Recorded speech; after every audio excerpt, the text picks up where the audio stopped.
Hello, I'm Dr. Scott Wadier. And I'm Tommy Welling, and you're listening to the Fasting for Life podcast.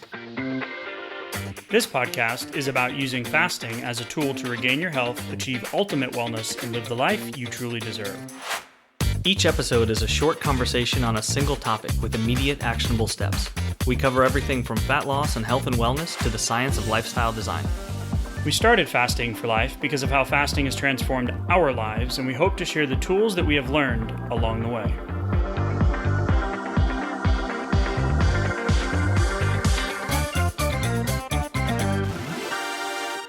Hey everyone, welcome to the Fasting for Life podcast. My name is Dr. Scott Wadier, and I'm here as always with my good friend and colleague, Tommy Welling. Good afternoon to you, sir.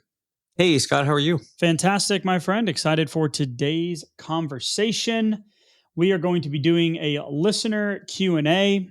Always find that these hit home really well with a lot of folks. We get a lot of feedback on these. So we have promised, we got away from it for a little while, not sure why, in terms of the consistency. So we are back on track, bringing you the big picture, kind of more the repeatable, the ones we hear often in our messages, in our DMs, in our emails, in our comments. So we want to bring these to you in a digestible way. So if you are new to the podcast, welcome in to the Fasting for Life podcast. Thanks for giving us a shot to be a part of your fasting, weight loss, and health journey. If you want to know more about Tommy or myself and how fasting transformed our lives and why we bring you an episode each and every week and why we have the challenges, the coaching programs, and the website and the resources, head back and listen to our story, episode 1. You'll hear how it transformed our lives, how it gave us our lives back, and how fasting has now become an integral part of our health journey. So if you're a long-term listener, you may know that we talk a lot about this stuff inside of our challenges, inside of our coaching group, because these are the lifestyle application type questions. So when we dive into these, it's really about, applying it to the individual person that's asking the question. So we're going to take these in a few different directions. We'll take a few liberties. As some of these, we know the source and we know the individual, some we don't. I want to give a shout out, Tommy, to All Caught Up, right? I don't think we've given a shout out to this one yet. Yeah, I don't think so. Wood Style Shinobi, 5-star review on Apple Podcasts. Thank you. I started listening October 23, listened to the entire backlog. My favorite fasting-based podcast. Thank you so much. Appreciate you as listening in, and kudos to you for going back and listening to the entire catalog, because that is a lot of me talking. Right. Thanks for collaborating on that, sir. Way to just teed that up for you. Yeah. That one stung a little bit. You're All right. welcome. Yeah. If you're looking for resources, head to the show notes. If you're looking for challenge registration, Facebook community, if you're looking for the 20-page fasting, blueprint to fasting for fat loss, if you're looking for the insulin assessment, the journal, head to the show notes, click the links, head to the website, thefastingforlife.com. I don't know why I say it like I'm in old English, thefastingforlife.com. It is not the THEE like in Shakespeare. It is thefastingforlife.com. Oh. All right, Tommy, dealer's choice, as we've prepped these 5 big picture questions that we want to dive into. Dealer's choice, where do you want to start? I think I want to start with a little bit of fear of failure. So we got a question from Carolyn, and she was specifically talking about fear of not being able to do a 72-hour fast. And but this can apply to any length of fast, especially if it's your next longest fast that you've accomplished, where she says, I just haven't done well with longer fasts lately, and I haven't been able to kind of hit that mark and go past it here lately. So fear of failure is definitely relevant to fasting for sure. When we get to kind of a new length of fast, it can kind of strike us, or it can kind of be what holds us back from actually trying our next longest fast, or even getting more consistent. Like if you're used to doing, let's say, a 36-hour fast and you've done that once a week, well, maybe if you did that twice a week this week, you would see a little bit different results. But at the same time, if you're used to being able to pull that off once a week, it might feel like a little bit of fear of failure to go beyond that and to bring that in, even though it's not even longer than what you've done in the past. It's just a little bit more frequent, right?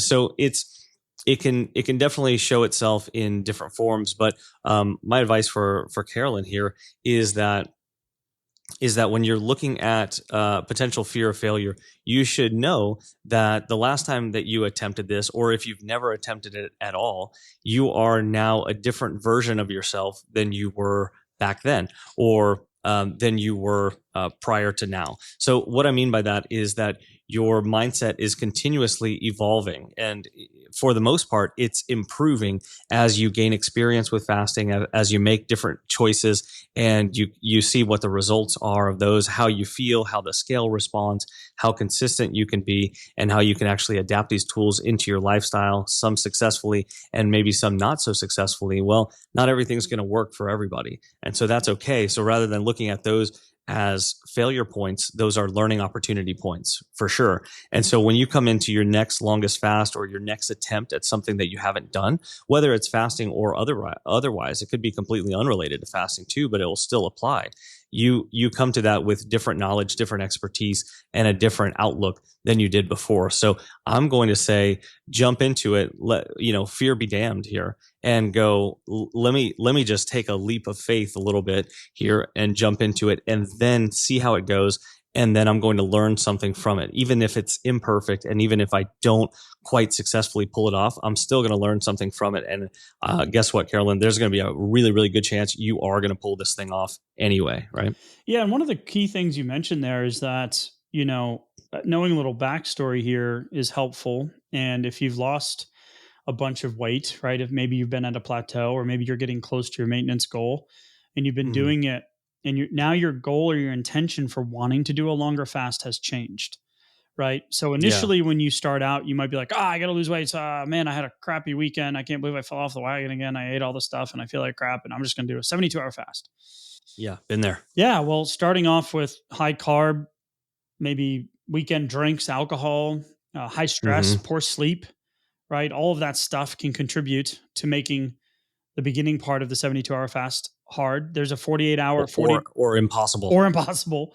Yeah. Yeah, right. There's a 40 to 48-hour sticking point for some folks. There's a 60 to 62 to 70-hour sticking point for others, myself up until recently, where it's Hmm. actually become easier, even though I've done 72-hour fasts and longer fasts less frequent. So the idea is, if you've had the intention of going into this fast, is really the best starting place and setting yourself up for success. But I love your point that, knowing the backstory here, that you've already lost a tremendous amount of weight, over 50, 55 pounds, if I recall, then, you know, your skill set is a lot more advanced. So if I asked my wife, the first time that we went and she swung a golf club and tried to hit a golf ball, Hmm. versus the 10th time. Oh, by the way, we never got there. So that's probably a bad analogy. But if I asked my daughter, riding horses, the first time she went versus the 10th time, well, honestly, what happened was, the first time she was a little scared. And then she was really sore the next day when she went to school. Hmm. Yeah. But then 10 weeks in, she was literally wanting to do, and I don't know the technical term here because I don't do horses, right? Um, but it's this form of horseback riding where, like, you stand on the back of the horse and do like acrobatic tricks and stuff. Oh, wow. Yeah, she was literally like riding the horse around without a lead, like standing on its back. And I'm like, oh, this is safe. Okay, this is why we have health insurance. Cool. Oh, that sounds crazy. Yeah, but that was like in our 10th lesson. I'm like, oh my gosh. So it's this perspective that your skill set and the application has changed, but absolutely what Tommy said, your mindset and the person you are has changed as well. So Mm. make sure you think through those things. Your intention is set, and then boom, hit the ground running. Because I think you're going to see a much better outcome. And come to find out, she followed through, let us know that she did have absolute success and was proud of herself for getting through it, Heck and not yeah. Way to letting go. fear being a limiting factor, right? Awesome. Yep. Love it. Okay.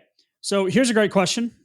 Um, do you think it's okay to continue more of a freelance style of fasting as a lifestyle? Hmm. That is a great question. We're going to take it Hmm. in two directions. Like I said, we're going to extrapolate this to big picture. we're going to talk about fat loss phase and then also maintenance phase, right? Yeah, we are. So when we're thinking through this, we use the word freelance as like, I'm going to figure it out. I'm going to figure it out in the moment. I don't necessarily have to plan it out either for the day or maybe for the week. But I'll be able to use my tools to kind of figure it out rather than being proactive and setting a plan for the day or maybe for the next few days or maybe even for the next week. And so when I think about freelancing, there's really a lot of in the moment temptation, frustration, emotional charge. These things can all affect what my decisions are moment to moment. Whereas when I take a more proactive approach and I kind of think through what are some of the different variables, what are the times of day, could I do an OMAD lunch here on this day or an OMAD dinner here on this day? What are my non-negotiables for the next few days? If I think through it like that, then I'm much less likely to come face to face with those moment to moment temptations or frustrations, some of the hungry, angry, lonely, tired, bored, stress moments that can lead to an emotional response that then I could be easily looking to food or find myself, in the fridge or in the pantry looking for kind of a solution to a more emotional or transient kind of problem.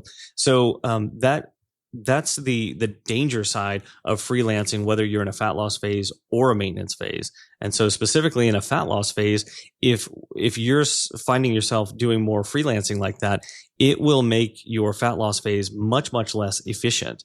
And then what that's going to do is continue to keep you in a fat loss phase for much longer than is really necessary. And that can be problematic because of, boredom, fasting fatigue, fasting frustration. Toes. Yeah, plateaus can feel like just endless, like just the scale won't move just endlessly, and that can start to hit your motivation and your mindset, which is really a bad thing. So what we want to do is maintain a high level of efficiency for our fasting, especially when we're in a fat loss phase, right? So what I heard there was volatility in the process from what you were Hmm. saying in terms of freelancing your way and not really planning out your week or planning out your meals or putting real time intention, letting the feelings and the emotions of the moment dictate whether or not you're going to make a decision.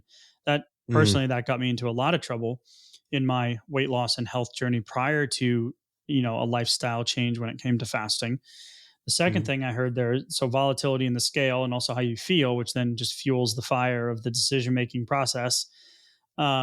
And then the second thing I hear is lack of consistency, right? So that's going to not really give you a lot of perspective on kind of, well, is this working? Am I doing it? Am I making the progress? Right. So Mm. there's that kind of conundrum. And then if we're going to talk specifically about this question in terms of the maintenance application, here are the two questions that I would want to ask. One is, am I happy now with how I'm eating in the context of my lifestyle? So it may be a little more willy nilly, but am I making good choices and is it serving my long term goal? Right. So Mm. am I happy with how I'm eating in the context of my lifestyle now? And can I keep living this way? Mm. Because if the answer to those two questions is yes, then cool, keep going. But if one of them's like, nah, I don't know, I kind of feel like my old habits are kicking back in, then there's your answer, right? We need Mm. to get some more consistency. Maybe it's not planning out Yeah. all 7 days, right, during a fat Sure. loss phase. Maybe it's Hmm. planning out 5 days and leaving the last 2 days where you can have a little bit more of that. How do I want to say it? Uh, Not You could planned, kind but of. what's the word when spontaneous? A little bit more Hmm. spontaneous life, Yeah. right? Maybe you've got some Yeah. travel or some life events coming up, or it gives you a little bit more flexibility to feel like you're not always so rigid. So, just a couple of things to think about with this question in terms of the application and the maintenance side of things. For sure. And when we look at the maintenance side, if you think about that volatility that you mentioned, you really want to control that volatility because if the scale's moving up and down with big swings, even if your moving average is, let's say, staying the same at around that level that you want to maintain control of, um, the volatility leads to mental volatility as well. Can lead to feeling like I need to get back on track or I need to make big moves, big swings, bigger fasts, longer fasts, and sometimes that can almost be a guilt, shame, punishment cycle sometimes, which that's not helpful at all. If we can squish some of that volatility and make it more consistent, then we can get away from needing to use that in such a manner, and that's going to lead to more consistent results, which means that you can focus on other things, which means that you don't necessarily just have to feel like my fasting or my diet, quote unquote, is my number one thing that I need to be thinking about all the time. That lends itself to feeling like you're still on the diet train, the diet roller coaster, even though you've essentially reached your weight goal or your body composition goal or your fat loss goal. And so that's counterproductive, right? We can do that in a way where we eliminate some of that volatility and increase consistency. And the way that we do that is by planning a little bit. So a little bit of proactivity, just a few minutes. You don't even have to be, it doesn't have to be a few minutes a day. It can be a few minutes once or twice a week really goes a long way, rather than feeling like, well, I can kind of freelance my way through it. Even if you can, I think it's more prone to decision fatigue, not necessarily analysis paralysis, but you have to spend more time making those moment to moment decisions. And then you also have to spend more time going, okay, what did I do wrong when you're at the higher points on the scale, in one of those volatile points? And then what am I going to do to bring that scale back down? That's a lot more decisions that you have to kind of come across. Whereas a few regular smaller decisions along the way, I feel like is a much better course of action here. Yeah, 100% agree. 100% agree. So, really great question. We took it to both the fat loss phase and the maintenance phase. Mm. But I think either way, some good questions to think about. And hopefully that resonates with some of y'all that are in a similar situation. So, another question here. So we did that one. Let's see. We're going to go to a question from Mickey about berberine. Big fan of berberine. Mm-hmm. I use it personally. And she messages in, I started taking berberine a few weeks ago, beginning with one capsule in the morning and working up to two. What is the best time of day to take it in regard to eating window and also exercise? Is there a recommended maximum length of time to take it? Does it affect your sleep at all? So really, really great questions when it comes to berberine. Yeah. But the first thing that stands out to me, does it affect your sleep at all? Heck yeah, it can really improve your sleep. Yeah. Because it can help Heck yeah, to shoot, eliminate it can help to eliminate some of those big blood sugar and thus insulin swings that can come about, especially if you haven't got control over later eating, or if you're used to doing things like an OMAD dinner a lot of times, or if those meals are still a little bit bigger, or a little bit more indulgent, you're still working on your food choices, then that can lead to bigger blood sugar and insulin swings, which then going into your sleep cycle can affect your quality of sleep and then your rest and recovery going into the next day. So when you start implementing berberine, it can really have a positive effect on your sleep. So I love that about berberine. 100% agree. In berberine, there's a gentleman out there in the longevity space, David Sinclair, who Mm-hmm. he is a proponent of fasting, cold therapies, things that we are as well. He recommends actually taking metformin as a longevity Mm-hmm. strategy. Where we just did a recent episode, I believe it was last episode, where we talked about the side effect group from metformin and all the different side effects they had compared to the fasting group. Yeah. Um, where berberine doesn't have those same adverse events, and it has a similar mechanism of action. It has different mechanisms of action in the body, but mainly in regards to blood sugar balance. So for me personally, berberine has been a long-term strategy on something that I'm going to use um, to help manage my stress response, my sleep, and my blood sugar control, which ultimately is my sleep and my stress response are regulated by my blood sugar and vice versa. It's kind of like they're Mm. connected, right? Yeah. So to the question about this in terms of the sleep, I like taking, so the brand that we recommend is a Thorn brand. And the reason is because it has two different forms of berberine. A lot of the berberine out there will just be the berberine HCl, but we also want to have the berberine phytosome as well. So we want both the phytosome and the HCl to get the full effect. And the Thorn brand, now we have a link. You can go to our full script account. You can order it. Um, I wouldn't buy, certain supplements off of, Costco shelves or Walmart shelves or um, even Amazon stores, certain Amazon stores, because Mm. of the fact of the quality and a lot of the shysters that are out there these days in terms of the multiple hundreds of billions of dollars supplement industry that it is. But Yeah. this brand is, I've used it for a long time, seen great response in clients and coaching clients and also patients back in the day. But the application of berberine for me is I like to take one in the morning. And typically it's between that 1,000 to 2,000 milligram per day, depending. This is specifically in reference to the one that I just mentioned, right? The one that has the HCl and the phytosome component. Hmm. I like to take one in the morning because it really helps. I just feel better. Like I take my 7 form, my biooptimizer magnesium in the morning as well. And it really just helps me like it's part of my stress resiliency training, right? Yeah. 3 kids, multiple businesses, 3 kids under 7, all the fun lifestyle stuff, like the life's gonna Right. life stuff, right? All absolute blessings, but it's just a lot of stuff, right? So I like to take that in the morning. And then I also take 2 at night because I know that I have sleep issues that are blood sugar, liver, glycogen related. So I Hmm. like to, much more severe in the past, a heck of a lot better now after getting the weight off and reversing the insulin resistance, et cetera. But there's still that functional component of the metabolic function that I want to insulate myself for the best possible sleep because that's how important it is. So if my sleep's affected, then my morning starts off, and then we're just what are we supplementing? Are we just supplement to supplement, or are we Hmm. supplementing a healthy lifestyle with intention? So the Love application that. here is you can take one capsule in the morning, afternoon, at night. I like to do morning and night because of the reasons I just mentioned. So safe, effective, and have seen great changes in so many folks, specifically with this formulation. So it's one that I know that I can recommend and trust fully. Yeah. Do you think it's safe to say that as far as exercise is concerned, if you're taking it in the morning and the evening time, then you could use your exercise, especially post a midday meal. Mm-hmm. You could use exercise to help control that insulin and blood sugar.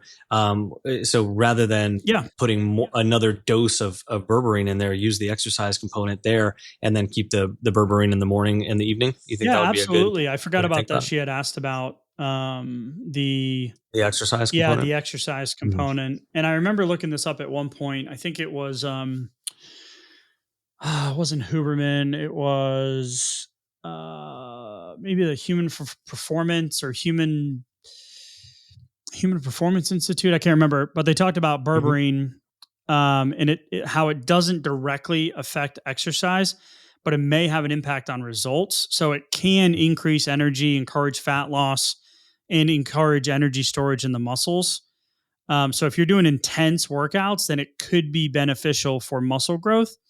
Mm. But a direct correlation or direct relationship between exercise, there's not a lot of evidence out there, but it may help your energy levels, is what I think ultimately what Okay. I'm trying to say. Okay. So no worries about timing as No, far as not that's at all. concerned. Nope. Okay.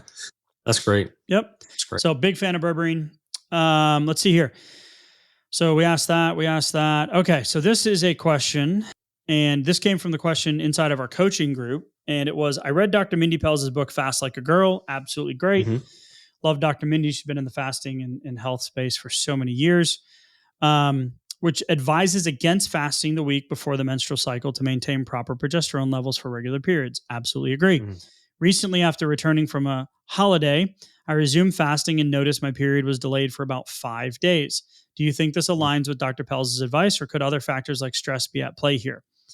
Thanks in advance, Redima. So, great question. Is this something that we absolutely strategize on an individual basis inside of our coaching? Because the big picture stuff that Dr. Mindy Pelz teach, I absolutely agree with from a hormone perspective. So the second half, the luteal phase, right? After ovulation, we want progesterone to peak. Progesterone is needed for healthy hormone balance, right? So what we Mhm. want to do is we want to fuel progesterone. The best thing that fuels progesterone is carbohydrates. So I am not saying go eat all the refined processed carbohydrates you can get, a bunch of sugar, etc. Right. So natural, healthy forms of carbs, starchy vegetables, nuts, seeds, legumes, citrus fruits are all things, sweet potatoes, rices, these are all things that have been found to help support natural progesterone. So this week leading up to menses, this day 21 through 28, depending on your cycle, this is not the ideal time to try um, to push your fasting, right? Because this person came Mhm. back from a holiday and then was like, all right, I got to get back on track, right, Tommy? Yeah. Yep.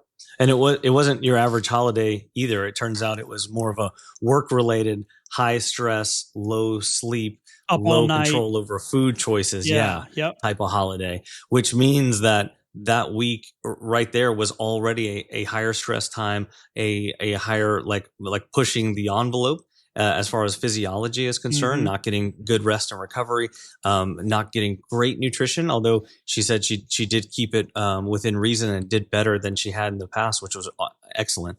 And so it sounds like kind of a 1-2 punch. Like this is the perfect storm here with a week coming in that wasn't great, wasn't physiologically preparing her, and then come to this week here in the cycle here. So definitely don't want to be pushing it right then. And we also get a lot of hey, when I do try to push my fasting during this time of the month, it feels like I'm just overwhelmed by carbohydrate cravings. So that absolutely makes sense with what you're saying, because the physiology, it needs carbohydrates to be prepared for that phase of the cycle. And so if you're just trying to completely avoid them, then the hormones, that's when we talk about the hormones always win. The hormones Right. send those insane signals they're very, very tough to kind of fight against, at least long term. Yeah. And so the second part of this question is she said, I resumed fasting and noticed my period was delayed for about 5 days. Do you think this Mhm. aligns with, do you think really what I hear here is, do you think this was the fasting?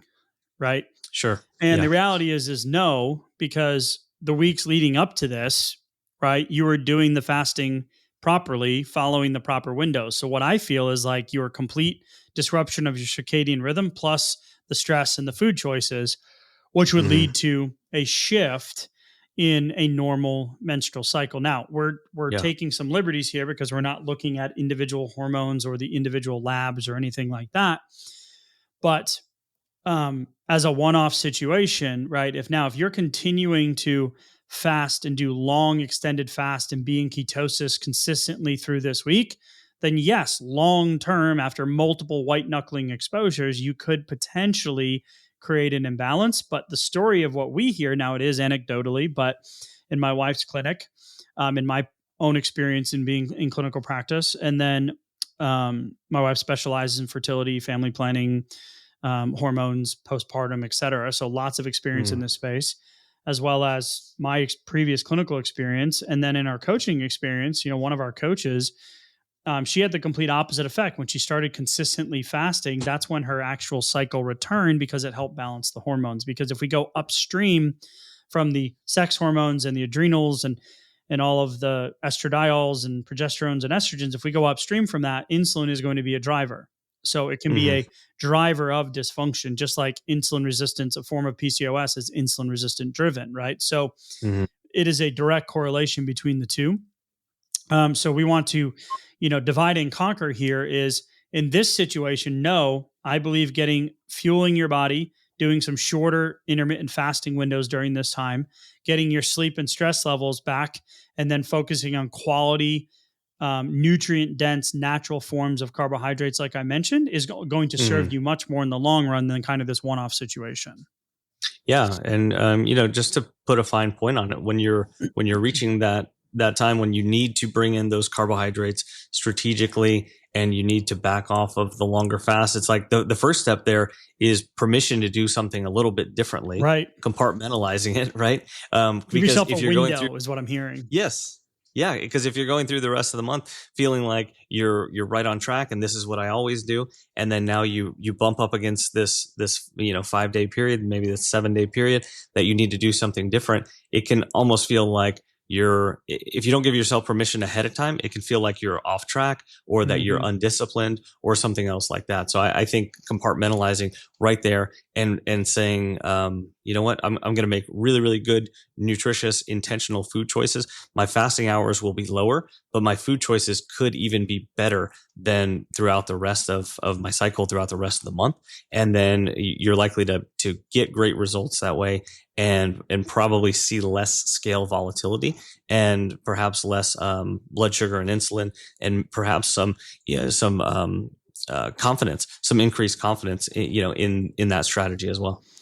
And here's where the specificity comes in terms of the individual too. Like, you're going to know, your body's inherently smart. You're going to feel, like my wife says Mm-hmm. this, PMS symptoms are not normal, they're common, right? So if your body's trying to tell you Mm-hmm. something, it's going to tell you something in a way that you're going to take notice, right? Like, check engine light in your car comes on, you're not like, I'll just put a piece of tape over and keep driving, All right. right? But we do that sometimes. It's like, it's just normal. So you should have some cycle resetting and rhythm resetting, adapting this lifestyle correctly, focusing on those quality nutritions, coming out of ketosis during this week, getting those natural carbohydrates in.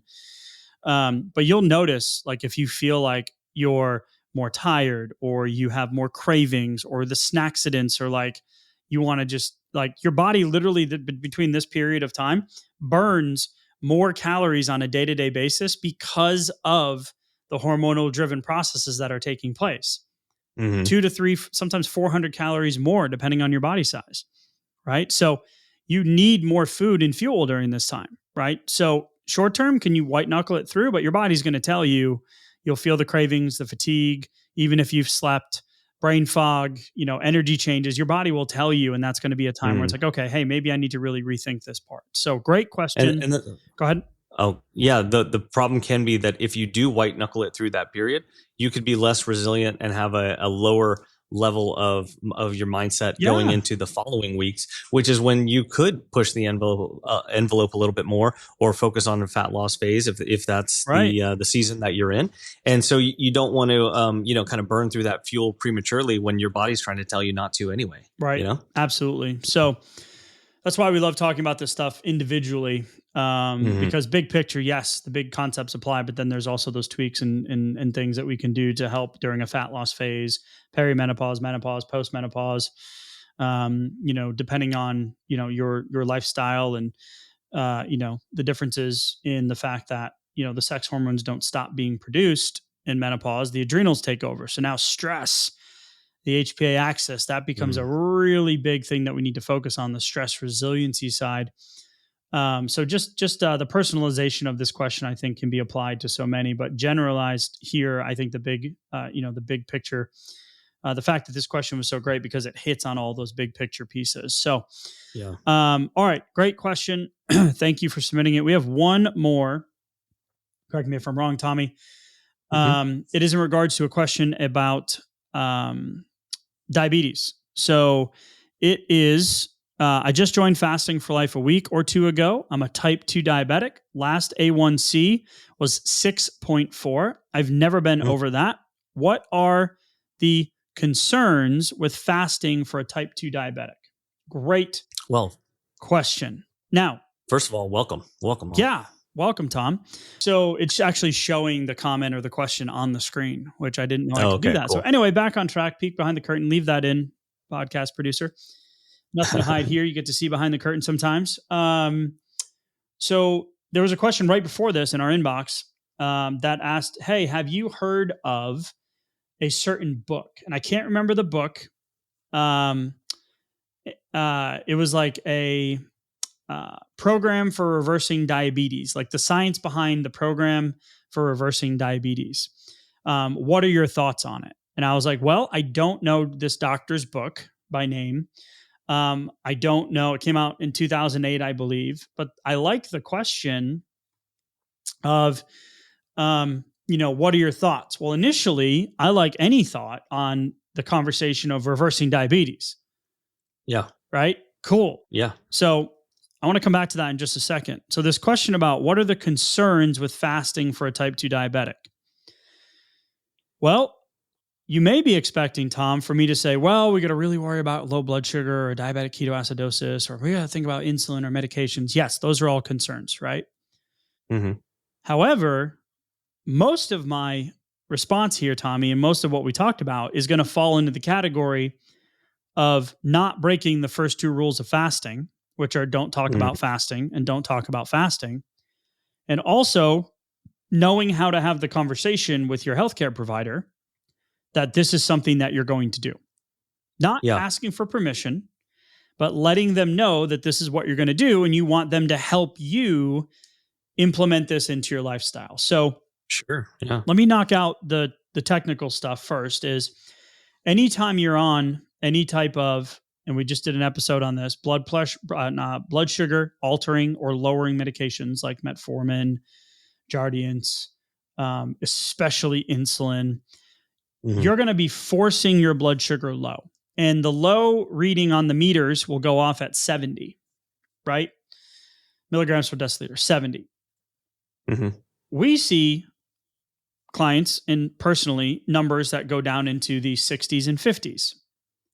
The Mm-hmm. only time that becomes a concern as a diabetic, if you're taking the medications, that's going to continue to force them lower against your body's natural built in defense mechanisms to not allow that to happen.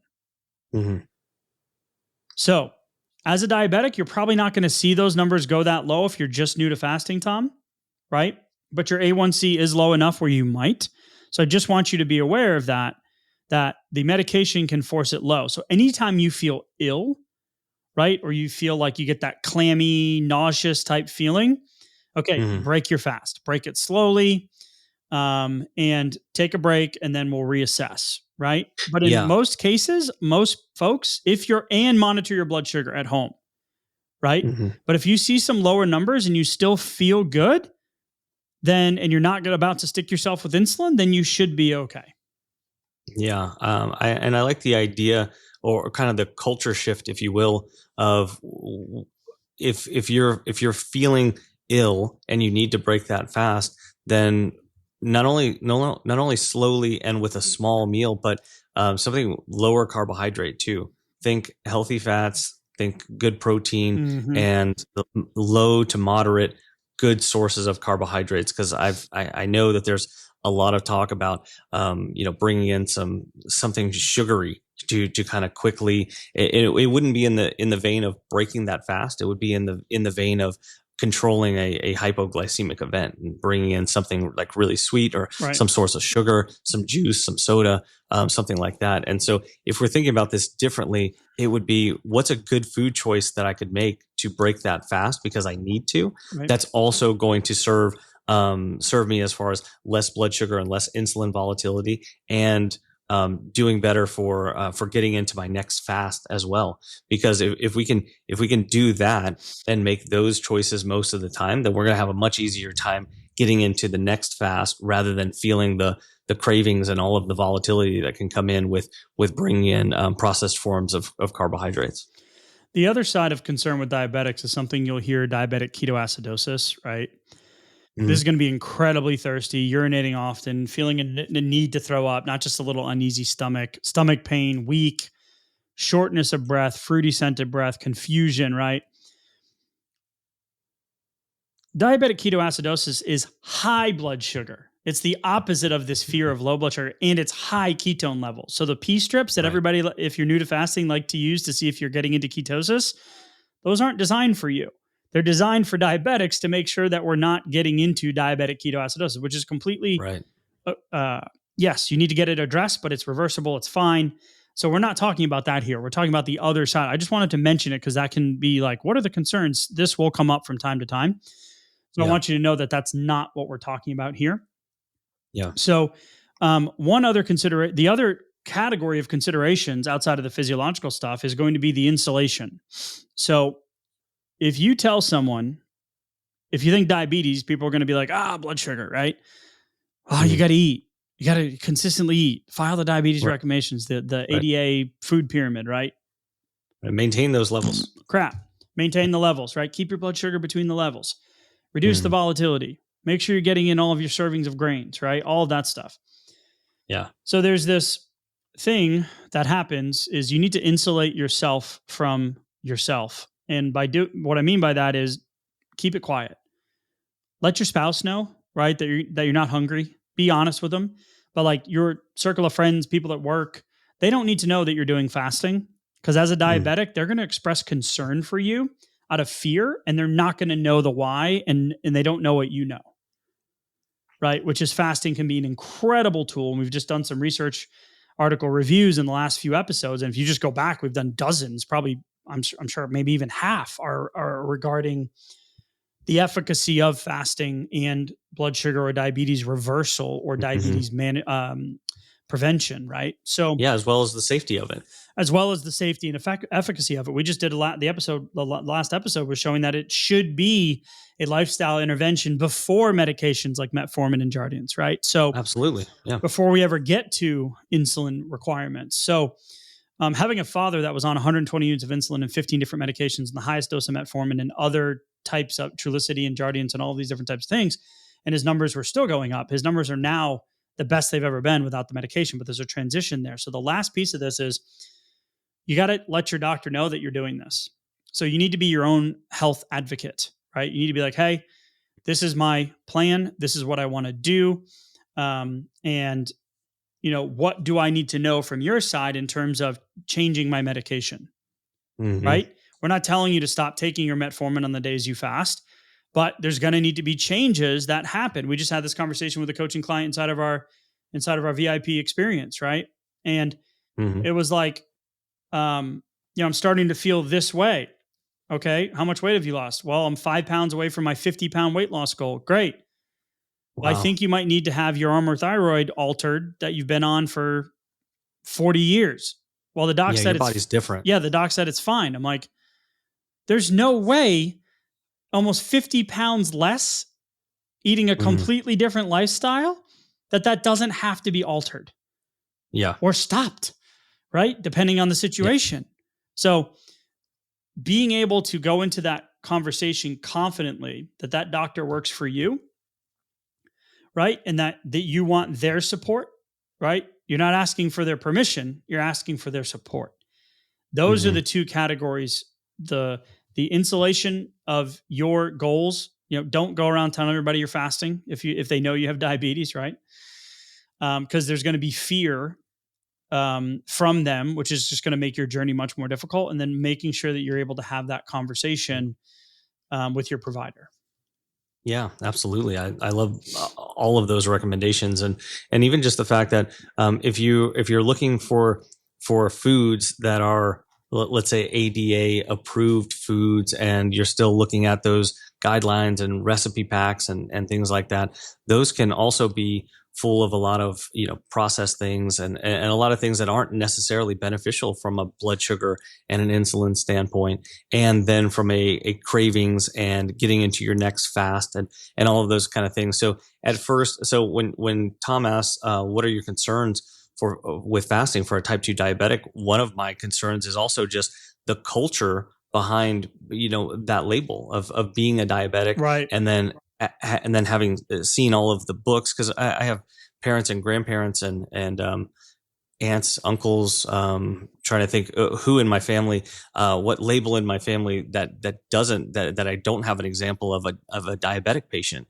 in there. So I've seen all the recipe books and the brochures and all of the educational materials that you kind of get inundated with, and so it can feel like a little bit of a culture shock. So one of my concerns would be kind of permission to do some things differently. You're looking for some new results here, Tom. You're on the right track and you're in the right place. So expect that there will be some new information coming your way, and some challenging your mindset and your status quo from what you've learned. There will be some unlearning in the process, I think is my bottom line point.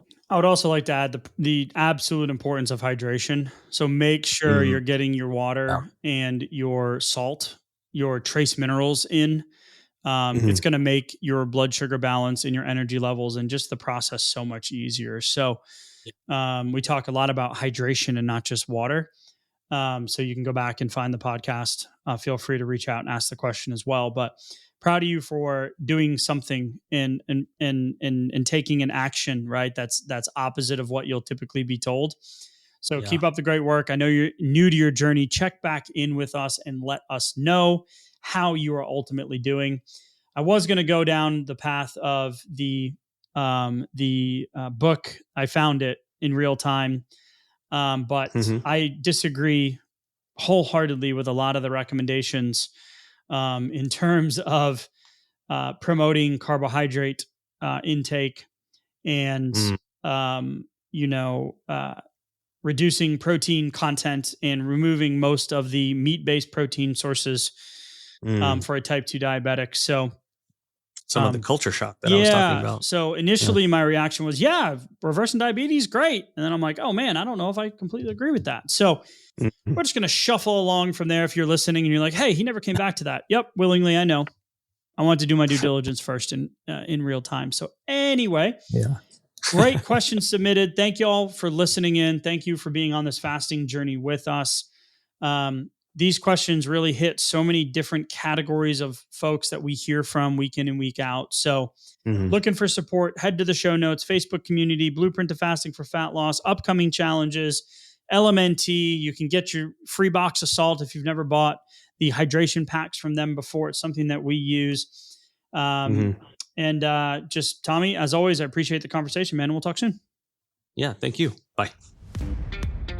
So, you've heard today's episode, and you may be wondering, where do I start? Head on over to thefastingforlife.com and sign up for our newsletter, where you'll receive fasting tips and strategies to maximize results and fit fasting into your day-to-day life.